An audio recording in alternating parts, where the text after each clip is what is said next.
O navio Kasato Maru, que chegou ao porto de Santos em 1908 trazendo os primeiros imigrantes japoneses. Muitos foram trabalhar em cafezais na região de Ribeirão Preto.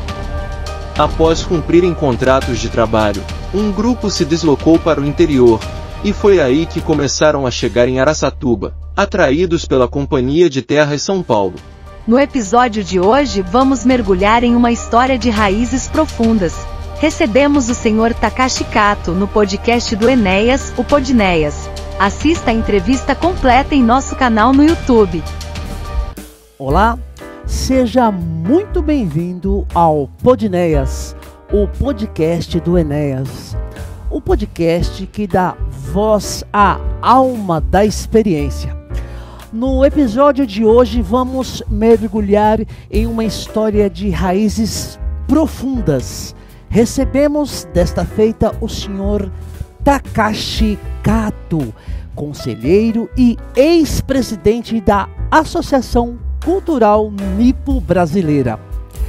A conversa de hoje homenageia uma presença que moldou a nossa cidade, a colônia japonesa. Em 18 de junho, comemoramos o Dia da Imigração Japonesa. E é impossível falar da história de Araçatuba sem falar da influência marcante de nossos irmãos imigrantes japoneses. São 117 anos no Brasil, 110 anos em Araçatuba, com um impacto direto no desenvolvimento agrícola, educacional, social, cultural de nossa região. Prepare-se para conhecer uma narrativa rica em memórias, legados e símbolos que ainda vivem em nós. Nos bairros, nos monumentos, nas famílias, nas festas e no silêncio respeitoso das tradições que nos conectam ao Japão. Senhoras e senhores, com vocês, o nosso ilustríssimo convidado de hoje, o Sr. Takashi Kato. Sr. Takashi, tudo bem com o senhor? Tudo bem, muito boa tarde. Agradeço o convite para esta conversa, né, sobre esse importante assunto que foi a imigração japonesa no Brasil. E para dar início assim imediato já, então a primeira vinda dos imigrantes japoneses e que foi através do navio Kasato Maru. Kasato Maru, navio... Chegando no Porto de Santos no dia 18 de junho de 1908. E foram 781 imigrantes japoneses. Ah, vieram 781 nessa ocasião aí no Kasato? Exatamente. E foram destinados, inclusive, para as fazendas da região de Ribeirão Preto, né? Ribeirão Preto, Franca, naquela região. Então foram, assim, a primeira leva de imigrantes que foram trabalhar nessas fazendas. Inclusive, uma curiosidade, né? Numa das fazendas, por exemplo, era a fazenda do pai do Santos Dumont. Pai, né? Do Santos Dumont. É interessante. O paizinho da aviação. Um detalhe só. Mas os japoneses chegaram nessas fazendas e realmente tiveram uma surpresa desagradável, né? Porque todos esperavam assim uma recepção, tal, etc. Mas, ao contrário, tiveram como se fosse jogado num curral, né? Nossa. Num barraco, assim, sem nenhuma Início do século XX, assim que chegaram ao Brasil. E tem inclusive a questão da comida também. Tem essas questões. Eu vou pedir só um minutinho para o senhor Takashi. A gente volta já já. Só um minutinho, por favor. Então, podemos prosseguir, por favor. Então, os japoneses tiveram realmente, assim, sofreram muito até se acostumarem a trabalhar com o plantio, a colheita, né, o trato do café, porque nunca na história, porque lá no Japão, por exemplo, não tem essa atividade. Então, todos tiveram essa oportunidade ou essa chance para ficarem ricos e dentro de 4, 5 anos retornarem para a sua pátria, o Japão. Esse era o objetivo? O objetivo, inclusive a propaganda na época, que foram assim soltas lá no Japão, era que o café era só colher que era o ouro, né, da época. Então o pessoal, os japoneses tomaram essa iniciativa e uma grande parte sofreram. Deixa eu interromper. Interromper só um pouquinho. Então o senhor falou do navio Kasatomaru, mais ou menos 750 japoneses. 781 imigrantes. Imigrantes, exato. Mais ou menos 1908. 1908. Tá. 18 de junho de 1908. Para contextualizar. Então vieram com essa promessa, né? O café, o ouro do Brasil e... Exatamente. Pois né? não, só para contextualizar. E assim, né, mas mesmo assim, a história, por exemplo, a situação do próprio Japão era crítica, né? Então, eles tiveram que, de alguma forma, fazer alguma atividade que pudesse lhe dar o sustento. E assim, esse caminho da imigração para eles, né, no caso, e chegando aqui no Brasil, quer dizer, deram continuidade, a primeira leva, a segunda e assim por diante. Vieram outras viagens, outros navios chegaram? Outros navios também. E a viagem realmente demoraram mais ou menos 50 dias, 60 dias? Por aí assim, né? Em alto mar? Exatamente. Foi isso. Perfeito. Então, o Dr. Takashi estava falando que no começo assim foi complicado os imigrantes quando chegaram aqui, trabalhando nas fazendas, complicado se adaptarem aqui à cultura. Exatamente, né? É falta de conhecimento, inclusive, né? A parte de comida, alimentação, né? Também, mas tiveram que se adaptar à situação, porque não havia como retornar voltar, né? Voltar para trás. Voltar imediatamente, porque a proposta inicial seria ficar uma temporada aqui. Tinha um contrato a cumprir, né? Eram 4 ou 5 anos contrato em cada fazenda, cada família e tal, né? Entendi. Então, mas mesmo assim, com o tempo, passar do tempo, os japoneses foram se adaptando. Alguns, inclusive, né, não aguentando mais, tiveram também algum destino de fugir à noite e tal. Essas questões também teve esses acontecimentos também. Porque cada fazenda, né, tinha um critério também. Por exemplo, a comida que eram distribuídas para os imigrantes eram cobrados também, né, e descontados no valor das colheitas do trabalho com o café. Mas sempre, geralmente, ficava no negativo. Então, trabalhava e não se ganhava, não sobrava nada. Me parece algo parecido com o trabalho escravo, alguma coisa... Mais ou menos mais isso. Mais ou menos isso.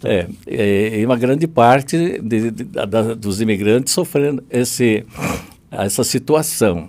Agora, outros já deram mais sorte, talvez, tiveram a circunstância de cada fazenda, o fazendeiro ter uma outra visão, né? O trabalho mais correto, né? O trabalho dos próprios japoneses, e se deram certo, né?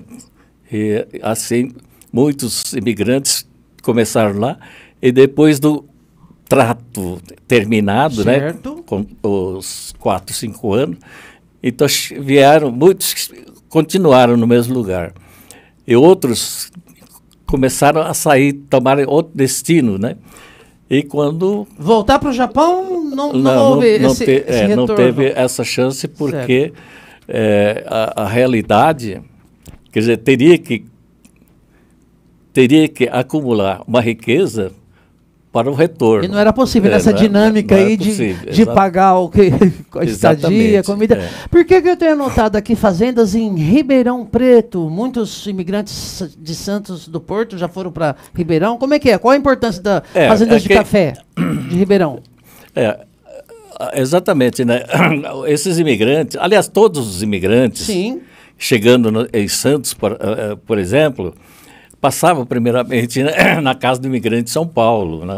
Depois é que foram destinados seguiam para os locais destinados, né? E assim como, por exemplo, aqui na região, né, se é que a gente pode começar a falar da região. Sim, à vontade, fica à vontade. Então, em 1912, certo. 1912, nós tivemos a formação, a chegada de uma empresa, na época era conhecida como Companhia Inglesa, mas era uma sociedade, né? Então a Companhia de Terras São Paulo era a Companhia Inglesa. Exatamente. SA, né? SA Companhia de Terras, Madeiras e Colonização de São Paulo. Tá. Inclusive formados por pessoas aqui também, que, por exemplo, né, eu estava pensando, Escola Estadual Manuel Bento da Cruz, por exemplo. Sim, aqui na nossa cidade. O IE, né? O IE. IE, exatamente. Certo. Ele era um dos sócios dessa empresa. Quer dizer, por aí você vê, por exemplo, a cidade de Bento Abreu também deve ter tido a influência dos sócios dessa empresa. Né? Certo. Essas empresas, como é que é? Eles colonizaram aqui, trouxeram... Essa empresa, em 1912, né, como eu disse, certo, surgiu essa empresa e vieram para cá, tiveram também lá em Ribeirão Preto mesmo, eles tinham também um departamento a filial, uma das filiais que estavam lá. E aqui... Deixa eu passar aqui, pode continuar. E aqui em Birigui, 1915, começaram a fazer a propaganda. Tiveram o lançamento, por exemplo, um grande projeto de 50 mil alqueires, né? 50 mil alqueires de terra para serem vendidos. Divididos, assim, 10, 20, 50, 100 alqueires. O senhor Takashi está falando de Birigui, interior de São Paulo, próximo aqui a Araçatuba, certo? É gerido por essa empresa, né, que eu falei, que veio de São Paulo. Companhia de Terras, vamos dizer assim. Essa é a Companhia de Terras, Madeira, Colonização São Paulo. Certo. Esse loteamento, assim, começava, né, aqui pela cidade de Coroados, por exemplo.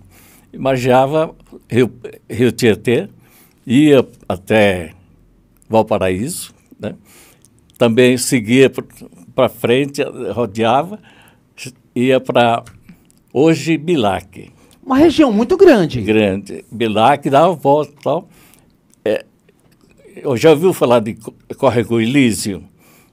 Vagamente. Água Limpa, mas um pouquinho acima. Ah, tá. É um bairro, né? Próximo à Água Limpa. Então, fechando, quer dizer, era o que eu acredito, era aproximadamente os 50 mil alqueires de terras boas. Certo. Exatamente, né? Então, essas terras foram vendidas principalmente para os imigrantes japoneses, e também outros, né, italianos também, chegaram também, compravam essas terras para colonizar, povoar. Colonizar e o plantio do café, né, a produção do café. Esse era o objetivo maior. Sr. Takashi, então nós estamos aqui em 1915, mais ou menos, né, se eu não perdi aqui a linha de raciocínio. A gente está falando de, digamos, uma colonização aqui na região de Birigui, parece que abrangendo todas essas cidades próximas daqui. Agora eu gostaria que a gente entrasse do bairro Água Limpa, onde consta que 13 famílias, salvo engano, vieram povoar. Conta tudo desde o comecinho, quem eram essas pessoas. Bairro, vamos falar de bairro Água Limpa de Araçatuba. Certo. Então, retornando para Ribeirão Preto, Tá. na região de Ribeirão Preto. Fazendas de café.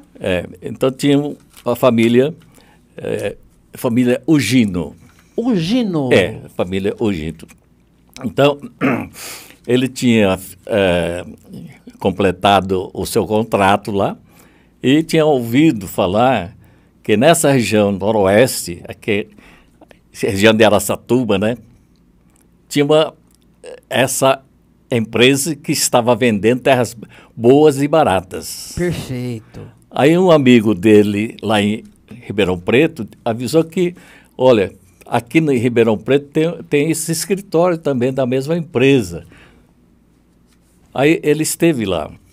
Então ele foi um dos primeiros, se não o primeiro, a se interessar pela terra aqui no interior. Então ele foi, assim, digamos, beneficiado porque ele teve muitas assim, benesses, por exemplo, do interesse dele. Aí junto com ele vieram as outras famílias. Né? Fala o nome novamente, esse nome me parece estranho. Nós temos a família do Gino. Aqui em Araçatuba, família, os descendentes estão... Hoje são grandes produtores, principalmente tomate, né? Tomate. E então, o senhor Ugino foi realmente uma pessoa que chegou assim, com mais 12 famílias, digamos assim, que eu não me recordo assim, tô entendendo. O nome das outras pessoas, mas foram 13 famílias que vieram em 1913. 1913, os pioneiros, a gente já está falando de Água Limpa. Lá é Água Limpa. O nome das outras pessoas, mas foram 13 famílias que vieram em 1913. 1913, os pioneiros, a gente já está falando de Água Limpa. Lá é Água Limpa. Dificuldade, essas questões aí foram, assim, passados, vamos dizer que os que estavam aqui davam algumas orientações, né, para que trabalhasse direitinho na plantação, no plantio e no trato do café. E Água Limpa foi, digamos, o primeiro bairro, talvez do Brasil, né? Provavelmente do Brasil. Um dos primeiros, pelo menos no Brasil. No Brasil, que começou assim, uma situação de progresso com a chegada de novos imigrantes, né? E, na realidade, 1913, certo. Então, foi considerado, mais tarde, digamos assim, oficialmente 1915, tá, o início de Água Limpa, certo? Porque foram criados as primeiras atividades dos colonos imigrantes com, assim, o recurso, né, obtido. Eles criaram, então, a associação japonesa lá de Água Limpa, né, a associação. E uma das primeiras coisas, por exemplo, dessa associação, junto à diretoria, era formar, por exemplo, a escola, então, aprendizado do curso japonês. E, então, por quê? Para passar, para as crianças não esquecerem da língua pátria. Que bacana. Né? Então, investia-se muito nessa época, exatamente, 1915, mais ou menos, na Água Limpa, na educação em escolas ali no bairro, Água Limpa. Sim. Né? Os pioneiros, os japoneses, né, os imigrantes, e escolas bilíngues, não sei se é assim que eu posso dizer. Vamos dizer que sim, né? Porque tinha a escola, era particular, inclusive, escola particular de Água Limpa, tal, etc. Né? Então, na época, por exemplo, nessa época, nós tínhamos essa escola. Eles dividiam o tempo, os períodos, né, de matinal ou à tarde e tal, a língua japonesa, o curso japonês, o curso português, digamos assim, a língua portuguesa, né? Então, E dentro desse... Eram várias escolas. Não, seria, digamos, uma escola só. Certo. Porque não, os professores, por exemplo, não era fácil, né? Eu imagino. Um dos professores, por exemplo, da língua japonesa foi Rintaro Takahashi. Rintaro Takahashi, já a gente vai falar dele bastante. De Araçatuba, né? E outros também, 2, 3 professores da língua japonesa e da língua portuguesa também. Só que lá, na Água Limpa, por exemplo, tinha até, acho que, 3º ano, né? Como 3º ano. E ficava nessa situação. Mas foi progredindo, foram formando esses bairros, Água Limpa foi assim, crescendo, realmente. Fazia parte, era do município de Araçatuba, mas ia mais, assim, tinha mais contato com Birigui, porque talvez, porque naquela época era tudo a pé, né? Imagina. A pé. E, naturalmente, no meio da mata, né? Então, acho que era mais perto Birigui do que a própria cidade aqui da Araçatuba, certo?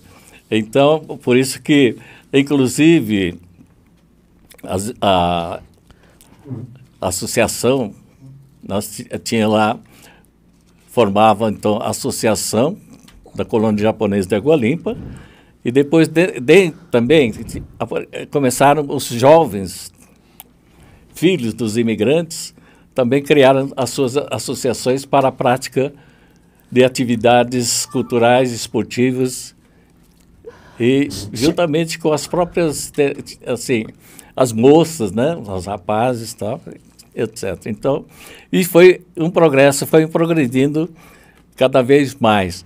E novos colonos, novos imigrantes foram aparecendo. Então foram formando novos bairros, Córrego Perobal, Cafezópolis, que era Araçatuba, né, no município, esse pertinho de Araçatuba. Também Prata, Córrego da Prata, e Córrego Elísio também, e foram formando. Muito bacana. Senhor Takahashi, deixa eu organizar as ideias aqui. Aí, o senhor Takahashi falou de escolas, né, promovendo o ensino, a cultura, a preservação da cultura, 1915 mais ou menos, ali na Água Limpa. O senhor Takahashi também falou de associações. O senhor já está falando da Associação Cultural Nipo-Brasileira ou ainda não chegou esse momento? O senhor falou da Associação Japonesa, é a mesma? De Água Limpa. De Água Limpa. De Água Limpa, exatamente. Associação Japonesa de Água Limpa. É. Então, vamos falar aqui da Associação Cultural Nipo-Brasileira, em que contexto que chega aí nessa história? Então, antes que a gente possa entrar propriamente na associação de Araçatuba, vamos recordar um pouquinho, retroceder um pouquinho. Perfeito. Na região de Ribeirão Preto, certo, nas fazendas também, segundo se não me engano, a segunda leva de imigrantes chegou o senhor Azimolise, ainda ele era professor lá no Japão, ele estava com 18 anos, né? E lá no Japão ele se formou como professor e queria ensinar as crianças lá no Japão mesmo, né? Só que, como a situação no Japão naquela época era muito crítica, as famílias, eles visitavam as famílias, né, para permitir que os filhos fossem para a escola estudar. Mas as famílias, os pais, por exemplo, falavam assim, olha, não tem como, ele tem que trabalhar, me ajudar, tal, etc. Aí então chegou a uma conclusão, que naquela época também surgiu essa propaganda, né, para a vinda dos japoneses, dos emigrantes, né, para o Brasil. Então ele resolveu vir para cá, acho que, se não me engano, na segunda leva, e ele foi lá para a região também de Catanduva, só que, como solteiro, ele tinha outros solteiros, então, o dono da fazenda, que acolheu eles, né, no caso, tinha as 30 jovens solteiros, ainda, e levaram para lá em Catanduva, sabe? para cuidar de uma fazenda lá. Então, ele foi para lá. Fala o nomezinho novamente, que esse Anzimolise. nome não é estranho. Anzimolise. Anzimolise. Anzimolise. Pois não, pode. Anzimolise, justamente. Então, ele foi para lá e cumpriu o contrato dele, né, Catanduva, região de Catanduva. Lá na região de Catanduva. Tá certo. E ele se lançou, por exemplo, assim, sozinho, né, digamos, ou com um amigo. Ele comprou um pedaço de terra, ou tinha um pedaço de terra disponível que ele podia plantar o quê? Cebola. Ele plantou cebola. Conseguiu colher não sei quantos sacos de cebola. Só que algum malandro levaram esse saco de cebola, né? Tem essa... Naquela época, você vê, né? Mais de um século... 1900 talvez 9, 10, por aí, Entendi. Aconteceu esse fato. Mas ele não desistiu, plantou novamente, conseguiu ganhar, né? Colheu mais cebola. Desculpa, tal, na etc. região de Catanduva. Tá. Catanduva, certo? Que eu tô achando que ele veio para cá, mas continua, vou aguardar a história. Aí ele plantou, conseguiu, né? Cebolas. Conseguiu acumular alguma riqueza também. E também conheceu, tinha amigos, arrumou amigos, e com esse amigo, esse amigo foi para São José dos Campos. Tá. Os dois, fazer o quê? Trabalhar, aprender a língua portuguesa. Só que esse amigo dele não se deu bem com o patrão, digamos, lá do local, e ele se retornava para cá. Aí nesse vai e vem, aconteceu o seguinte, que o parente dele tinha vindo para Araçatuba, parente do Anze. Certo. Tá? Veio para Araçatuba, para Água Limpa, e chamou ele para vir para Água Limpa, que a terra era promissora, e outras coisas mais. Aí então ele resolveu, inclusive casou lá na região de Catanduva, né? E resolveu, falou, vou para Água Limpa. Aí eu tenho que interromper o senhor só um pouquinho. Deixa eu fazer um parênteses. O senhor tem uma obra, o senhor escreveu sobre essa história aí, sobre a imigração, ou eu estou confundindo? O senhor tem um livro? Sim, tem uma revista. Que né? Bacana. Bom, numa oportunidade a gente vai querer dar uma manuseada aí, uma estudada. Tá. Mas continuando.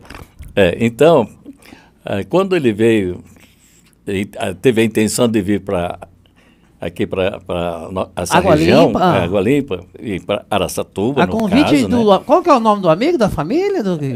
Vai lembrar que é meio difícil. Takahashi. Não é parente do Rintaro Takahashi. Tá. Mas um outro amigo Takahashi chamou o colega lá. É parente até, né? Aparente. Era parente.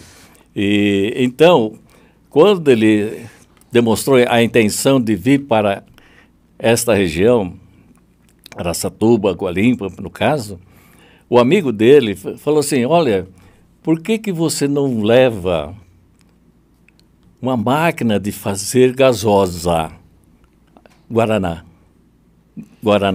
certo? Eu vi uma máquina toda encostada, de segunda mão, mas está em parece que está em ótimas condições. Se você levar, você vai ganhar dinheiro. Ele estava lá pro lado da lá capital? Lá em Catanduva. Em Catanduva, para lá. Porque tinha ido para São José, voltou por causa da briga do amigo dele lá com o patrão e tal, e voltou para cá. E esse amigo falou sobre essa máquina de fazer gasosa, Guaraná, no caso. Né? E aí? Aí então ele comprou e veio para cá, veio para Araçatuba. Agora, não sei onde é que era o local ele deixou essa máquina num local aqui em Araçatuba e foi para Água Limpa, no sítio, no sítio, lá no parente dele.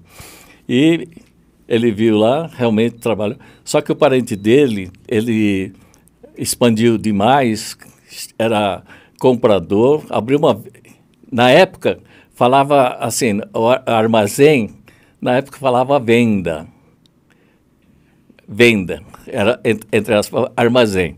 Dá para entender. Compra secos e molhados. Secos e molhados. Tá bom. Então, ele também era comprador de café. Compra e venda de café. Então, o parente dele, esse Takahashi, Certo. expandiu demais e a parte financeira estava bem ruim, né? Então, ele está pedindo socorro para esse Anzi Molise. E o Anzi Molise ficou lá ajudando, né? Ajudando o trabalho dele lá em Água Limpa. E falou assim, olha, eu estou sabendo o seu trabalho aqui e tal, mas eu preciso ir para Araçatuba, que eu deixei a máquina de fazer Guaraná. Gasosa lá, encostada. Você falava gasosa? Na época falava gasosa. Né? Aí então, veio para Araçatuba, começou a fabricar a Guaraná, e ele conseguiu ganhar dinheiro com isso, né? Aí já tinha um nome já conhecido na época? Como é que era? Não, se tinha, eu não tenho certeza, tá bom, não sei. Mas o local, o salão, né? O barracão, no caso, na época era barracão, era pequeno. Então, o dono do barracão que tinha alugado, ele mesmo viu que o negócio estava assim, tendo um progresso, estava vendendo bastante. Ele mesmo aumentou o tamanho, construiu um pouquinho, aumentou esse barracão. O dono do prédio. O dono do prédio. Mas o parente de Água Limpa e contactou a ele, dizendo que estava apavorado porque estava ruim e que tinha que salvá-lo. Então ele foi. Abandonou a produção da gasosa? Ele deve ter vendido, né? Essa parte, detalhe, não sei, certo. Mas deve ter vendido e foi para Água Limpa e viu a situação financeira desse parente e a situação realmente estava ruim. Então ele assumiu, mas contactou o credor, né? Para dividir em várias parcelas, no caso, 2, 3 anos, porque era muita coisa, ele conseguiu fazer isso. E depois de 2, 3 anos, ele conseguiu liquidar todas as dívidas e aumentar muito mais os serviços. Era 20 alqueires, se não me engano, né, de terra que tinha, além do trabalho de compra e venda de café. Aí ele aumentou mais, né, conseguiu amigos conhecidos lá, brasileiros, né, que dava alguma ajuda, alguma sugestão, sempre foi conseguindo, e conseguiu ampliar os seus negócios, exportando, inclusive até a exportação de café na época. Que bacana, né? Que bacana. Então prosperou e bastante mesmo. Exatamente. Tá. Conseguiu ampliar a terra lá, mas uma fazenda de 150 alqueires, mais ou menos, no local. Né? Então, o Anzi Molise, né, depois veio para Araçatuba, mudou para Araçatuba, deixou o seu filho também lá no sítio, né, Água Limpa. Ele tinha aberto já uma máquina de café, né, a máquina de café, Benefício Café, e tinha o armazém, que era a venda, no caso. Abriu a venda. Então, para fornecer para quem? Para os seus empregados. Né? Então, assim, ele veio para cá e o filho dele ficou lá, que é o filho Sunao Anzi, que depois nós vamos falar. Vamos sim. Né? E então, o Anzi Molise veio para cá e ele foi até, assim, trabalhando, inclusive, antigamente, que era Araçatuba, nós tínhamos nessa rua, Avenida Araçá, certo. Os trilhos. Verdade, eu lembro. NLB, Noroeste do Brasil, NLB, dos trens, né? E na rua Princesa Isabel tinha um pontilhão Não sei se alguém lembra, né? Eu não lembro, não. É o calçadão ali, precisa saber? Tem um pontilhão que atravessava, digamos assim, e logo, onde hoje existe, não tem uma casa de tintas lá? Hoje tem uma casa de tintas na esquina, lá tal, etc. O vizinho dessa casa de tinta, ele comprou um terreno, né, e construiu uma máquina de benefício não de café, mas que era de arroz. E lá era também um salão que era um depósito do café beneficiado lá em Água Limpa, né? Já tinha aberto a máquina de café de benefício para exportação. E ele, nessa parte, ficou assim, colhendo os frutos do trabalho dele. Muito bacana. Senhor Takashi, isso está na revista, no escrito, ou não? Essa história o senhor chegou a registrar? Porque nosso querido amigo, hoje vereador aqui na cidade de Araçatuba, Hideto Honda, contou assim alguns detalhes dessa caminhada aí, e ele fala de uma obra da sua lavra, ou a revista, o livro, não sei. Esses detalhezinhos pormenores estão no livro também? Ou não? Deu tempo de escrever? É muita coisa, né? Muita informação. Deve ter alguma coisa lá que coisa. Possa... É muito interessante. Isso. E aí o tempo foi passando. Então foi passando, né? Certo. Aí, em 1900 já alcançando, porque o café realmente foi assim, um motivo de riqueza de muitos sitiantes, né? Eram sitiantes. 10 alqueires, alguns compraram mais, tal, aumentaram as terras, tal. E em 52, a Associação da Colônia Japonesa de Água Limpa. Da Água Limpa. Em 52 já, né? Então, 1952. Construiu a sede própria lá em Água Limpa. Ainda existe lá a sede. Hoje a sede...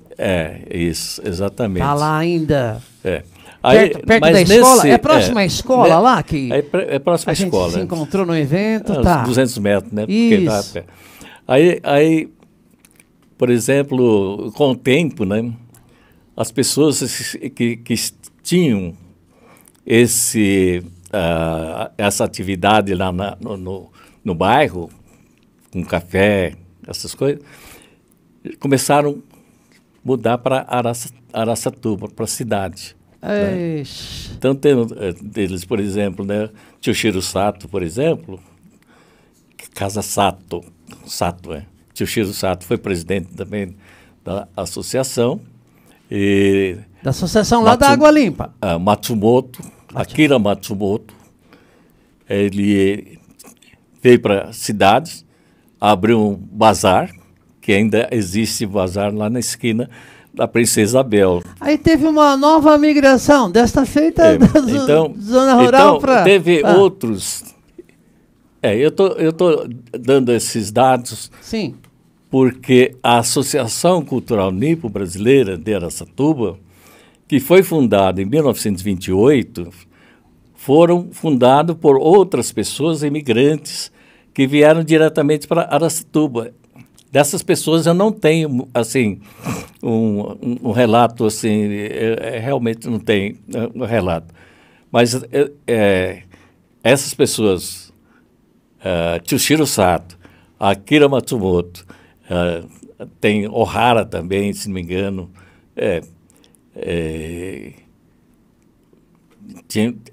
Itinossi, né? Itinossi também conhecido.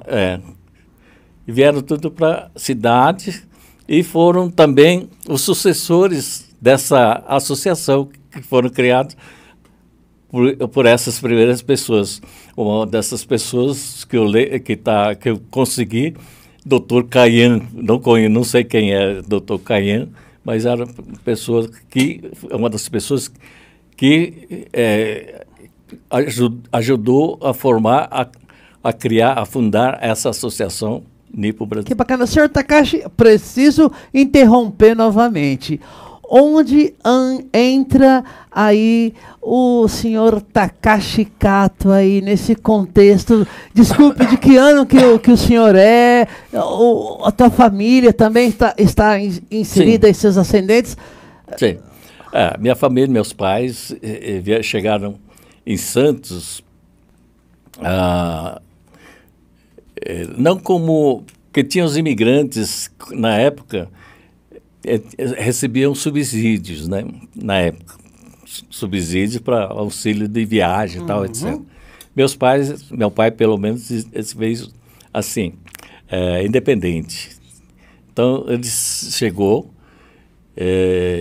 em 9 de março de 1921. 9 de março de 1921. Família... Cato. Família Cato.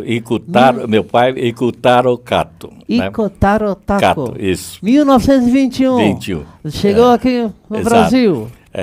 Veio com a minha mãe. A mãe. E um irmão, né? Era o primogênito, no caso. Infelizmente, ele faleceu durante a viagem. Durante a viagem. Durante a viagem. Então, mais de 50 dias? Não. Mais ou menos. Alto mar. 50, 60 dias por aí. Poxa mais ou menos. Vida. Durava esse tanto, né? Nossa. Então, infelizmente, o mar foi a sepultura dele. Poxa né? vida. O nomezinho dele? O teu irmão?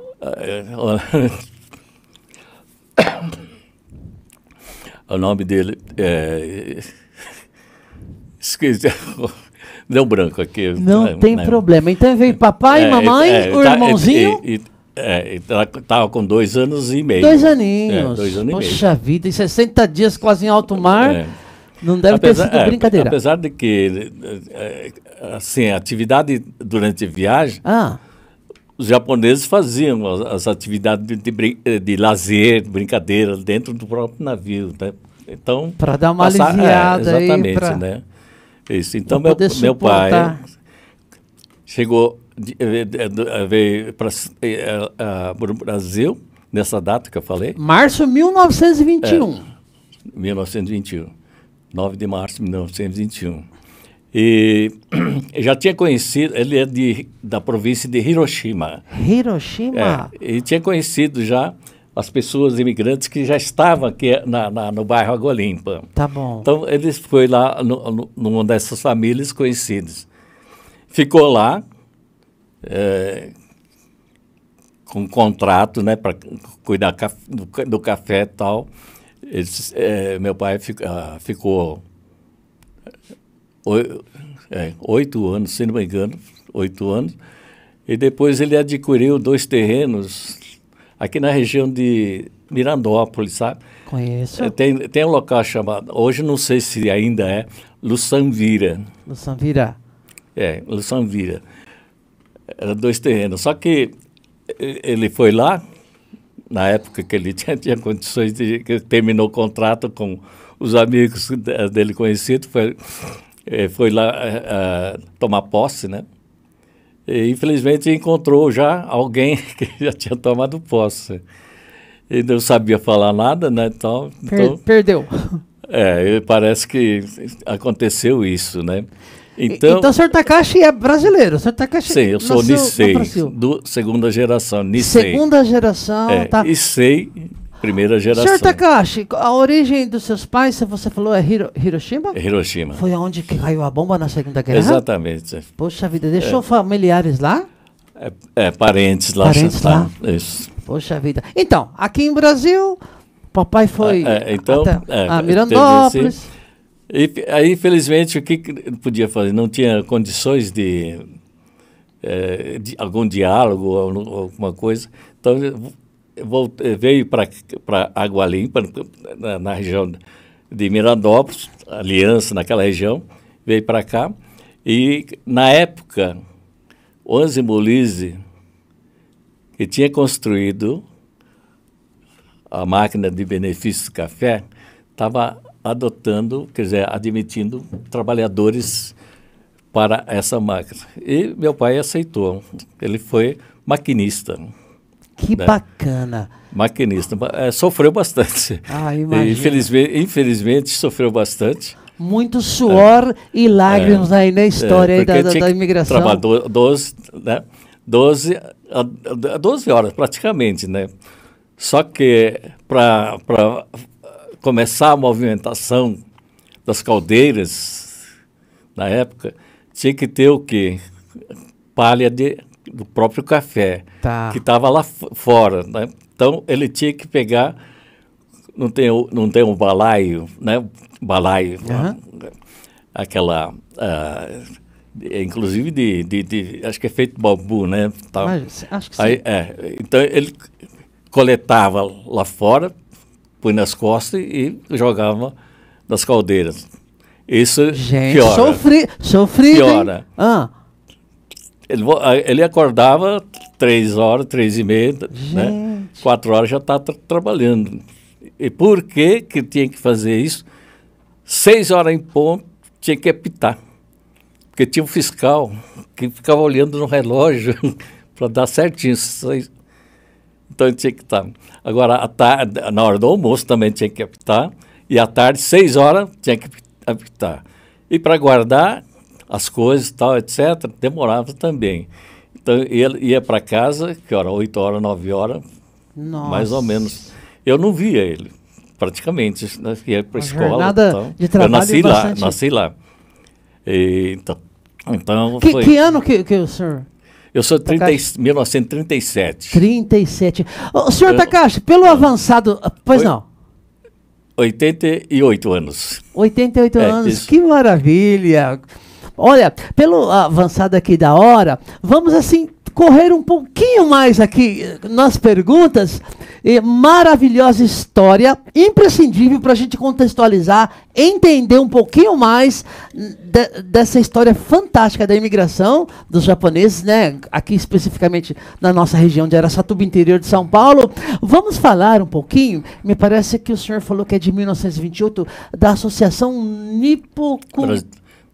Associação Cultural Nipo-Brasileira de Araçatuba. Vamos falar, o senhor também já assumiu, certa feita, a presidência lá. Vamos falar um pouquinho da associação?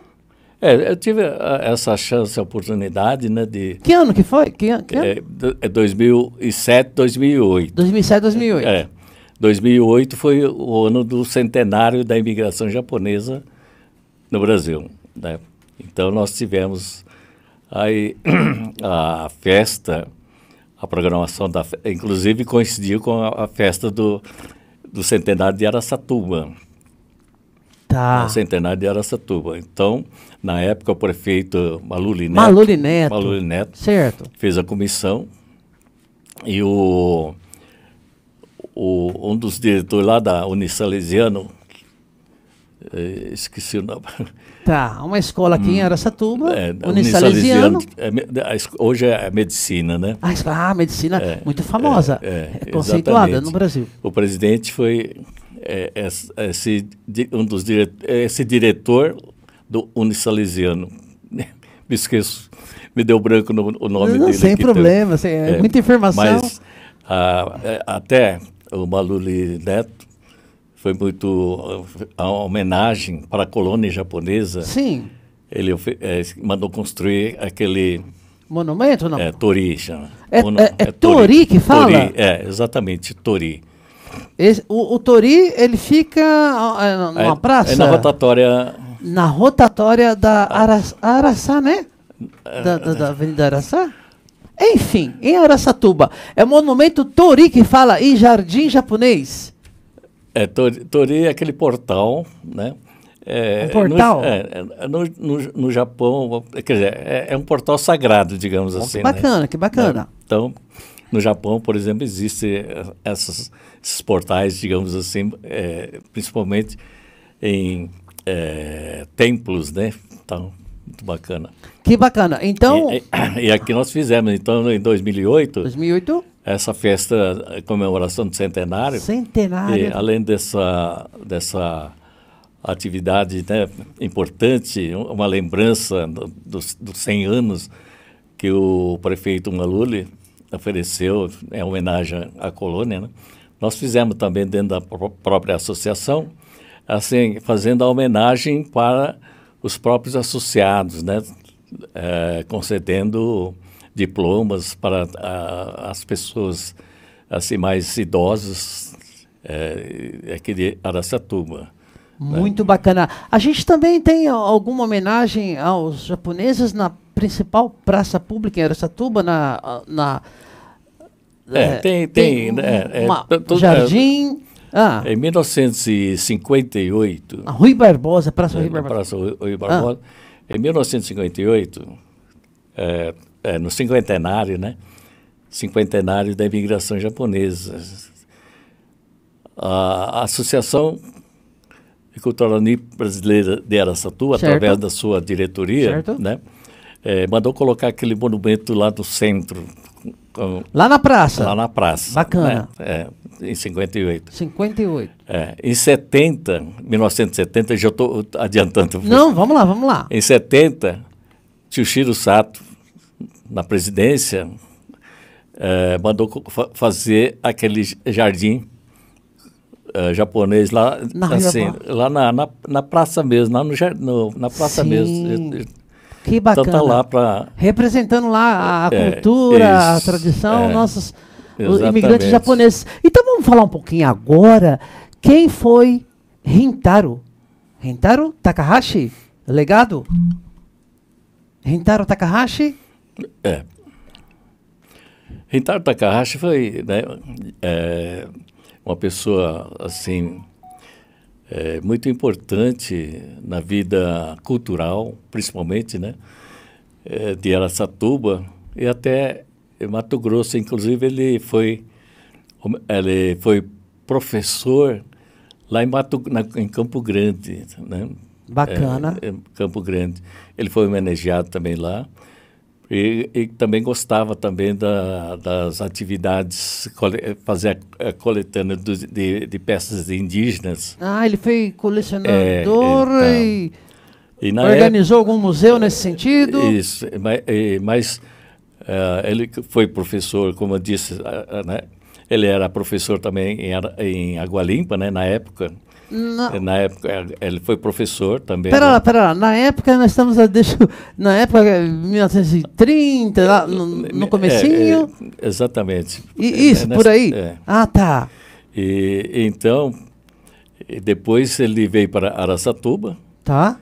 Ele fundou a Livraria dos Amigos. A Livraria dos Amigos.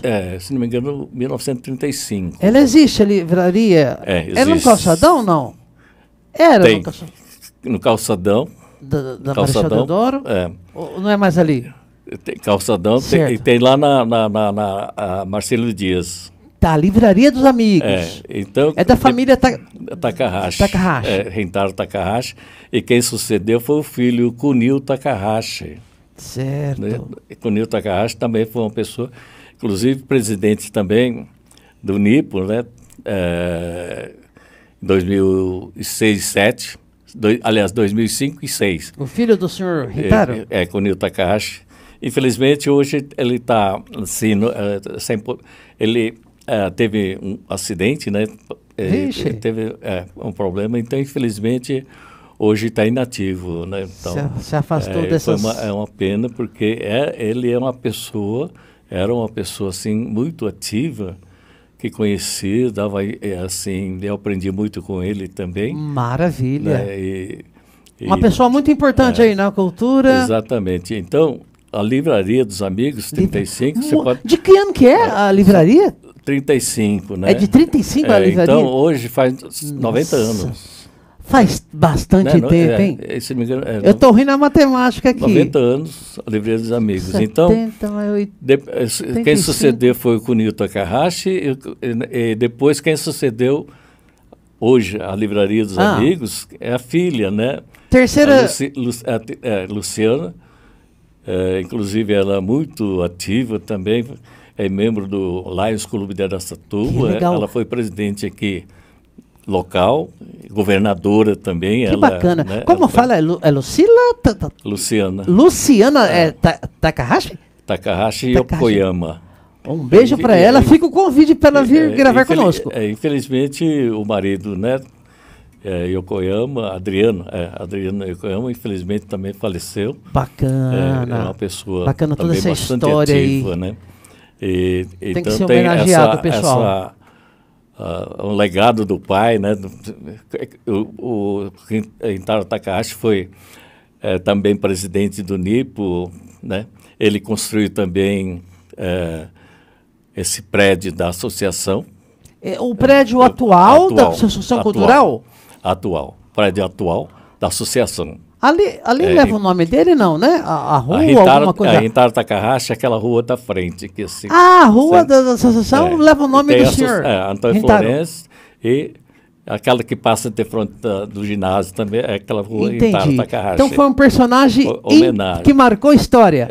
Então, o Rintaro Takahashi, na época, quer dizer, com a diretoria, construiu o prédio, né, nova sede, aumentou também, nós tínhamos pensionato, né, na época, acho que aumentou também. E é por conta do pessoal que vinha da Água Limpa estudar aqui? Ou não? Não tem relação isso? Tem também. É uma época que eu deixei, inclusive me passou, né? 1930, voltando um pouquinho. Pois não, fica à vontade. 1937, Anzi Molise e o grupo compraram um terreno o terreno chegava de onde, da rua Rintaro Takahashi hoje, até a padaria. O bairro inteiro? A padaria Europa. Padaria Europa, tá. Até foi construído até um campo de beisebol na época, né? Até teve campeonato na época. E Anzi Molise também ajudou bastante na parte financeira para comprar esse terreno. E dentro desse terreno, né? Como disse o Rintaro Takahashi, quer dizer, depois veio a sucedê-lo, né, construir esse novo prédio, e na inauguração, em 1960, na inauguração foi convidar o cônsul-geral do Japão lá em São Paulo. Tá. Né? Até o Japão também contribuiu com uma verba. Que bacana. Em parcelas, né? Então, me parece que tinha 3 parcelas que o Japão estava, assim, contribuindo para essa construção. Então, na última parcela que ele ia receber, levou o convite também para o cônsul-geral na inauguração da nova sede. Infelizmente, ele foi vítima de acidente. Poxa vida. O senhor... Vítima de acidente. Tá. E, infelizmente, ele veio a falecer, sabe? Aí, não pôde, né? Infelizmente, presenciar a inauguração, o término, a conclusão da... Senhor Takahashi, vamos falar assim um pouquinho rapidamente aqui sobre a ASIA. A ASIA é uma associação mais recente, né? Talvez vinculada à Associação Cultural. E aproveita e fala um pouquinho aí dos eventos, dos jovens japoneses aí que trabalharam junto à ASIA aí, levando a cultura, a preservação aí dos costumes. Vamos falar um pouquinho da ASIA rapidamente aqui para a gente contextualizar, pois não. E depois eu quero que o senhor fale de não, me perdi na data aqui. Vamos falar da visita da princesa aqui. Vamos falar da Ásia um pouquinho e vamos falar da princesa eu tô perdido no tempo. 1918? Nossa. 2018. 2018. Pois não, por gentileza. A Ásia é de 57? A Ásia é o seguinte, os dirigentes, já consolidada a associação NIPO, né, que é de Araçatuba, os jovens, os filhos dos imigrantes, não tinha muito espaço.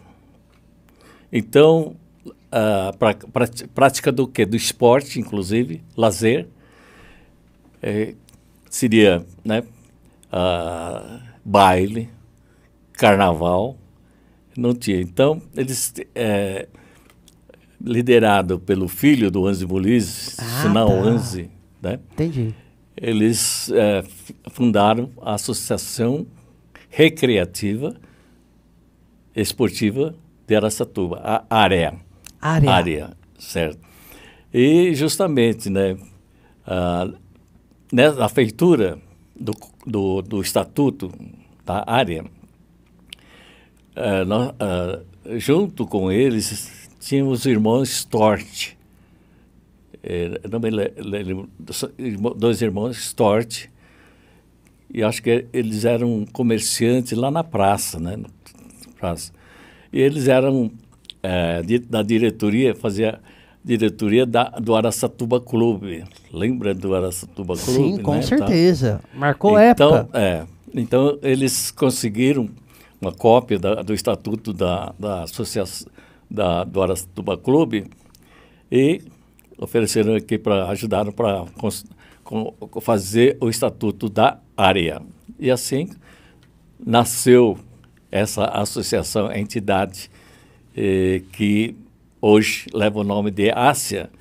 Isso eu vou já adiantando que dentro dessa atividade, né, na época 60 e pouco, tal, etc., o beisebol da região era muito, assim, muito animado, né?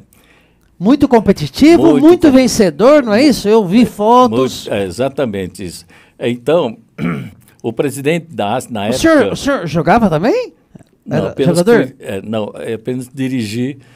Tem uma liga da Noroeste, de beisebol. Eu dirigi por 7 anos bacana. Essa liga. E nós fizemos bastante atividades, assim, criamos também. Então, por causa do beisebol, na época o presidente da ASA era o Dr. Yoshimasa Fujiwara. Não sei se está lembrado, mas é uma pessoa que não trouxe lembrança imediata. Sempre ajudou a associação. Tá? E, então, eles fez a solicitação, na época, para a diretoria do NIPO. Né?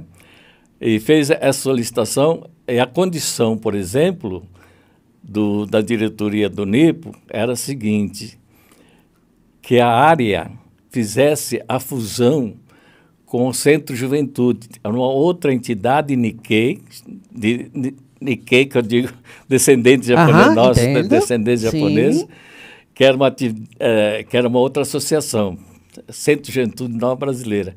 Então, foi aberta uma assembleia entre, né, a área e a Centro Juventude. Houve, então, a composição, deu para fazer essa fusão das duas entidades. Bacana. Aí surgiu? Aí surgiu a Ásia. Ásia? Que bacana. Ásia. Até um pai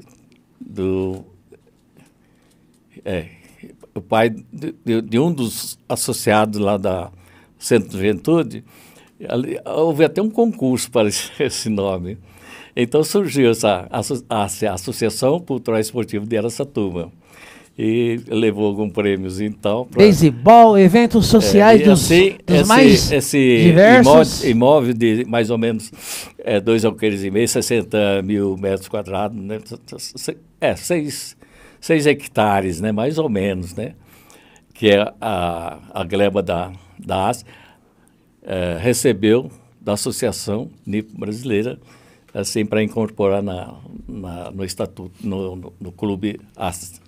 Muito bacana. Como foi a visita da princesa do Japão? Aqui foi durante sua gestão, logo depois? Não, foi na época do... 2018? Shiraishi, casal Shiraishi. Exatamente, Shiraishi. Um marco histórico também para vocês aqui? Exatamente, dia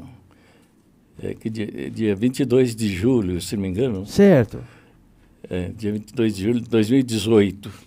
Foi numa segunda-feira, inclusive. Que honra imensa, hein? A princesa esteve, né, antes esteve em promissão, se não me engano, depois veio para cá. E aqui está tudo preparado, inclusive, para receber a princesa, né, que foi a primeira vez que que membro de uma família imperial veio para cá, né, para Araçatuba, né, porque já há algum tempo atrás, em Lins, já tinha vindo membro da família imperial também, mas essa vez, em 2018, a princesa Mako esteve aqui e foram recepcionadas pessoas da região noroeste, vieram em maciço, né? E nós temos aqui a Federação das Associações Culturais Nipo-Brasileira da Noroeste. Quem preside hoje Nós temos o presidente que chama o vereador Hideto. O Hideto ainda Honda. é o... Exatamente. Tá bom. O ano passado ele já era. Né? Maravilhoso. É perfeito, um trabalho assim, muito bacana mesmo. Digno né? representante da pra comunidade. Fazer a reunião, né, de toda a coletividade Nikkei da região noroeste. Que bacana, sensacional.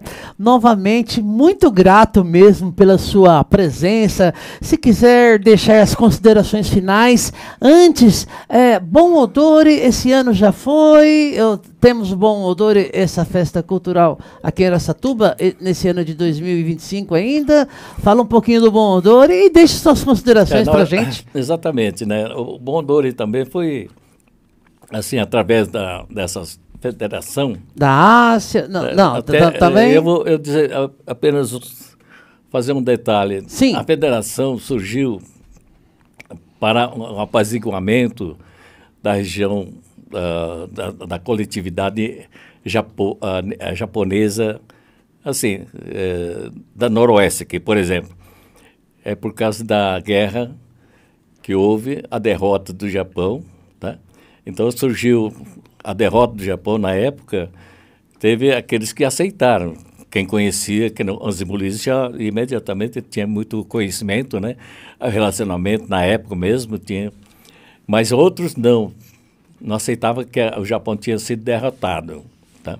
Então apareceu dois grupos, né? Chama Katigumi e Makegumi. Katigumi é aquele que ganha, vencedor, e o que perdedor.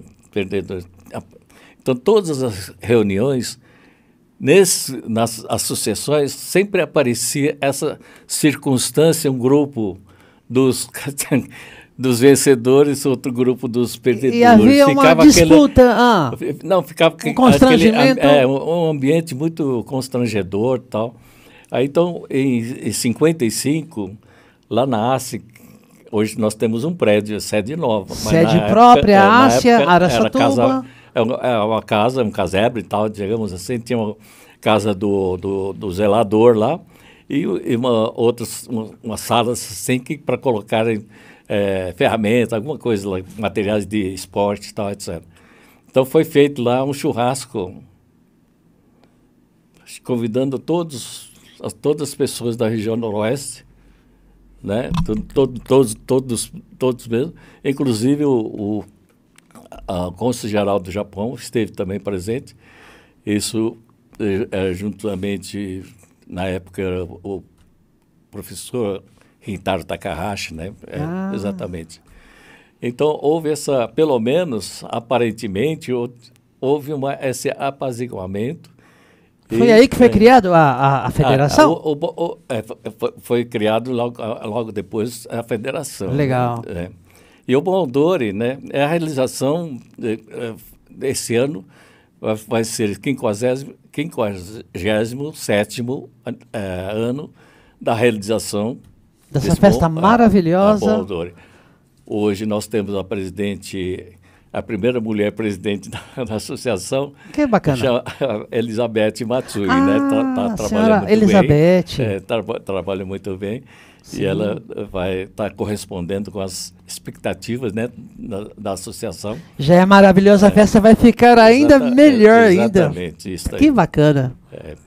Então, chegando aqui ao finalzinho, infelizmente, eu acho que teria muito mais assuntos para a gente estar conversando, mas fica para uma próxima oportunidade. Gratidão mesmo, de verdade, pela sua presença, pela sua atenção, desde a primeira vez que eu conheci o senhor, naquela comemoração lá na Água Limpa, que antes teve um culto lá com um monge budista, depois fomos para a confraternização, eu fiquei observando o senhor Takashi Kato contando toda essa história maravilhosa. Eu falei, pelo amor de Deus, eu quero ter o privilégio e estamos aqui. Muito obrigado pela essa referência aí, mas bacana. Nós estamos aí à disposição. Nós temos realmente uma história muito bonita, né? Rica, muito bonita. importante. É importante que as pessoas da nova geração, nós temos aí, por exemplo, no caso do Hideto, né? O pai dele também foi presidente. É verdade. Tanto, ele era presidente, lá na outra Centro de Juventude, Nova Brasileira, ele era presidente também, e tio também, tudo junto lá. Bacana. Lá era os jovens que praticavam mais assim, tradições, né? Tudo mais em japonês. Aquela área era mais do lado brasileiro, que é carnaval, futebol, essas coisas todas. Que lindo, muito lindo isso. Então, foi muito bacana mesmo. E, evidentemente, nós temos muito mais, né, história bonita, histórias, assim, sofridas, porque a gente não falou de doenças, né? Na época eu imagino. Né, até nas viagens aí no navio, tem de tudo um pouco. Mas muito obrigado novamente, até uma próxima oportunidade. Tá bom. Muito obrigado, né, por esse tempo, né? E foi uma grata, assim, para mim, satisfação para dizer algumas coisas a respeito desse assunto. Legal. Muito obrigado mesmo. Obrigado.